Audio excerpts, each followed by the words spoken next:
O Senhor esteja convosco. Ele está no meio de nós. Proclamação do Evangelho de Jesus Cristo segundo Lucas. Glória a vós, Senhor.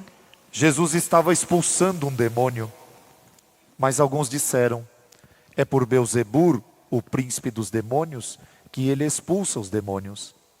Outros, para tentar Jesus, pediam-lhe um sinal do céu. Mas conhecendo seus pensamentos, Jesus lhes disse: todo reino dividido contra si mesmo será destruído. Cairá uma casa por cima da outra. Ora, se até Satanás está dividido contra si mesmo, como poderá sobreviver o seu reino? Vós dizeis que é por Beelzebul que eu expulso os demônios. Se é por meio de Beelzebul que eu expulso demônios, os vossos filhos os expulsam por meio de quem? Por isso eles mesmos serão vossos juízes. Mas se é pelo dedo de Deus que eu expulso os demônios, então chegou para vós o reino de Deus. Quando um homem forte e bem armado guarda a própria casa, seus bens estão seguros. Mas quando chega um homem mais forte do que ele, vence-o, arranca-lhe a armadura na qual ele confiava e reparte o que roubou. Quem não está comigo, está contra mim. Quem não recolhe comigo, dispersa. Quando o espírito mau sai de um homem, fica vagando em lugares desertos, à procura de repouso. Não o encontrando, ele diz: vou voltar para minha casa de onde eu saí. Quando ele chega, encontra a casa varrida, arrumada. Então ele vai e traz consigo outros 7 espíritos piores do que ele. E entrando, instalam. No fim, este homem fica em condição pior do que antes. Para nós, palavra da salvação. Glória a vós, Senhor. Pelas palavras do Santo Evangelho, sejam perdoados os nossos pecados. Amém.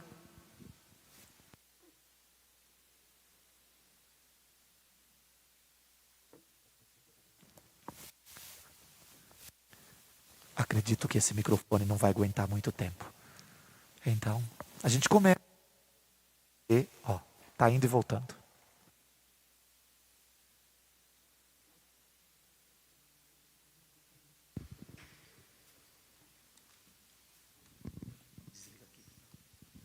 Muito bem. Caros irmãos, para entendermos a liturgia de hoje e por que estamos celebrando Nossa Senhora do Bom Conselho exatamente hoje, faz-se necessário que nós nos abramos a uma graça maior, de percebermos que neste mundo só existem 2 espíritos. Um espírito é o santo, o outro espírito nós chamamos de espírito do mundo. E ao chamarmos de espírito do mundo, nós estamos dizendo tudo aquilo que é contrário ao Espírito de Deus. E para acolhermos, aceitarmos e vivermos o Espírito de Deus, é preciso mirarmos, termos diante dos nossos olhos aqueles que aceitaram e viveram o Espírito de Deus. E quem melhor para ser modelo nosso nesse momento do que aquela que se abre totalmente à graça de Deus e proclama: eis aqui a serva do Senhor, faça-se em mim segundo a tua palavra. Aquela que, estando diante de uma necessidade, diante de um momento difícil, olha para os servidores, para aqueles que estavam servindo, e diz: façam tudo o que ele vos disser. Não tem conselhos melhores do que esse, não? Porque afinal de contas, é esta a missão de cada cristão: apontar para o Salvador. E como é que apontamos para o Salvador? Através das nossas palavras, através dos nossos gestos, através das nossas ações. Ouvimos uma primeira leitura que dizia: ai de vós, ministros do altar, se não fizerdes aquilo para o qual fostes constituídos. Um presbítero como eu existe para ser sinal de bênção. Um presbítero como eu existe para ser um sinal do amor de Deus que vem como modo de se colocar no meio, de se colocar como chuva de graças. Se não for para isso, então não tem sentido existir presbíteros como eu. E no presbitério, esse lugar que estamos aqui, esse lugar se chama presbitério. Aqueles que estão no presbitério, cerimoniários, ministros, têm a mesma missão, de através do seu jeito, da sua missão, da sua função, levar esse amor de Deus. Por isso, ai de nós que estamos aqui no presbitério, se não formos um sinal deste amor de Deus. Porque se não fizermos aquilo para o qual fomos constituídos, nós estamos dando lugar, não ao Espírito de Deus, mas ao outro Espírito. Tendo feito essa introdução, o Evangelho de hoje é difícil de explicar. Porque na nossa cabeça colocaram tanta coisa errada, que quando a gente fala do próprio Evangelho, alguns cruzam o braço e falam assim, eu não acredito nisso. Então, mas vamos tentar. Eu acredito na palavra de Deus e continuo firme de que ela é maior até do que as nossas ideologias. Quando falamos do demônio, a maioria de nós já pensa em espíritos que ficam flutuando para lá e para cá, sem ter o que fazer, e de vez em quando entram no corpo de alguém. E a pessoa faz aquele balacobaco todo que a gente vê na televisão. Aquilo é show. Aquilo não é a verdade. Porque o demônio, quando entra na nossa vida, dificilmente percebemos que ele está chegando, dificilmente percebemos que ele já entrou. Nós damos nomes para os demônios. O nome dele é Beelzebu, o nome dele é isso. Não, isso é besteira de novo. Os nomes que nós damos para os demônios são pecados. Tem 7 demônios poderosíssimos que quando entram na nossa vida, nos destroem totalmente. Um deles se chama gula. O que é a gula no final de contas? Uma força gigantesca que dentro do ser humano leva esse ser humano a não ter limites. Se esta gula é de comida, ele já comeu o suficiente, mas ele não para de mastigar, não para de engolir. Se é de bebida, ele já chegou no limite, mas ele não percebe isso e continua bebendo e bebendo e bebendo, porque ele está possuído pelo demônio da gula. Foi um espírito que entrou? Não, é uma força contrária ao amor de Deus. O que é que Deus nos propõe? Limites. Quer vencer o demônio da gula? Comece a fazer alguns exercícios de piedade. Por exemplo, está no almoço? Saia da mesa ainda com vontade de comer alguma coisa. Está numa festa? Pare de beber quando ainda está com vontade de beber um pouco mais. Está conversando com alguém? Pare de falar antes de ter falado demais. E você vai dar chance para que o Espírito de Deus vá moldando a sua vida ao ponto que a gula não terá mais poder sobre você. Vou falar de um outro demônio terrível que está dentro das nossas casas, nos destruindo e nós não estamos muitas vezes nem percebendo. O demônio do orgulho. Que demônio terrível. Pessoas necessitadas, pessoas com problemas, pessoas com dificuldades, mas não pedem ajuda, porque estão endemoninhadas, estão orgulhosas. O demônio do orgulho é como um inchaço que vai tomando conta da pessoa e a pessoa não aceita mais a ajuda do outro.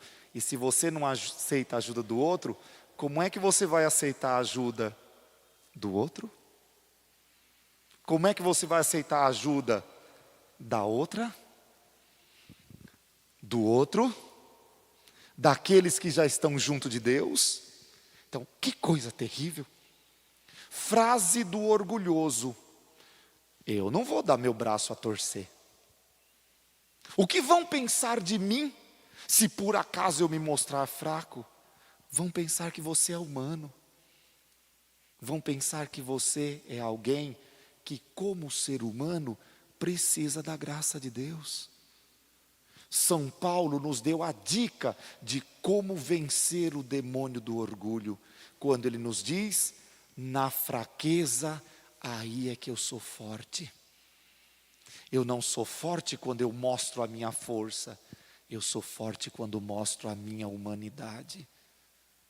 Poderia falar dos outros demônios que estão neste nosso mundo, como o demônio da luxúria, que vai fazendo com que os nossos olhos não vejam mais as pessoas como pessoas, e começamos a ver as pessoas como objetos, e começamos a ver os objetos como não sei o quê, e vamos nos perdendo. Um demônio terrível dos nossos dias, o demônio do egoísmo, que faz com que a gente fique olhando para o próprio umbigo e não veja mais o outro. Quer um demônio terrível para os nossos dias? Depressão, que nos tira a possibilidade de vermos as maravilhas de Deus. Porque quando estamos na depressão, nós não vemos mais nada de bom. Vemos somente dor e sofrimento e miséria, e aquilo vai cada vez mais nos impactando. Vamos colocar o contrário? Vamos nos colocar no Espírito de Deus? Olhamos para esse mundo mau, olhamos para essa realidade difícil e percebemos que existe sempre uma luz no fim do túnel. Porque neste mundo não existe eterno. Eterno é Deus. As coisas deste mundo passam, os problemas passam, as dificuldades passam. E se eu vejo que não estou sozinho, porque tem alguém que caminha comigo, tem alguém que me estende a mão, então eu posso ir mais longe. Jesus estava expulsando demônios. E disseram que ele estava expulsando demônios em nome dos demônios. Ainda hoje isso acontece. Se você está fazendo bem para alguém, é possível que alguém diga: ih, está esperando alguma coisa em troca. Porque não queremos ver mais a bondade que pode existir nas pessoas. Por isso Jesus vai nos alertar: tome muito cuidado quando você estiver num processo de conversão. Primeira fase de um processo de conversão é deixarmos a vida anterior. Então você estava fazendo coisas erradas e começou a mudar. E parou de fazer as coisas erradas, deu o primeiro passo. E Jesus diz: não pare nesse primeiro passo. Porque se você limpou a casa, preparou ela e não preencheu ela com alguma coisa, aquele mal vai retornar maior ainda. Segundo passo, preencha a sua vida com o Espírito Santo de Deus. Preencha a sua vida com amor, com perdão, com oração, com comunhão, com fraternidade. É assim que nós vencemos. Primeiro passo, eu deixo que Deus me limpe, me tire daquilo que é demoníaco. Segundo passo, deixo que Deus me preencha com aquilo que é santo, o seu Espírito. Está nas suas mãos, está nas minhas, na de cada um de nós. Qual espírito nós queremos dentro de nós? Se queremos o Espírito Santo de Deus, então vamos pedir a Deus que nos purifique, que nos lave, que nos dê a graça de sermos preenchidos. Coloquemos isso em forma de oração. Baixe sua cabeça. Pai de amor e de bondade, aqui estamos nós. Neste dia em que queremos proclamar a mãe do teu filho como senhora do bom conselho, dá-nos, Senhor, ouvidos abertos para ouvir as tuas maravilhas, para ouvir o teu evangelho, a tua boa nova. Nesse momento, Pai, pedimos o teu perdão. Tira de nós, Senhor, tudo aquilo que está atrapalhando o nosso caminhar. Esses demônios que vão entrando na nossa vida. Tira-nos, Senhor. Lava-nos, purifica-nos de todo o mal. Mas para que esses demônios não voltem à nossa vida, preenche-nos com teu Espírito. Ilumina-nos com a tua luz, para que, seguindo os passos do teu Filho, de mãos dadas com Maria Santíssima, com José, seu esposo, caminhemos nos teus caminhos e assim nos encontremos contigo, vivendo uma vida melhor, uma vida de graça, uma vida de oração. Tudo isso te pedimos pelo teu Filho Jesus, que contigo vive e reina na unidade do Espírito Santo. Amém. Amém. Seja louvado o Senhor Jesus Cristo. Para sempre seja louvado.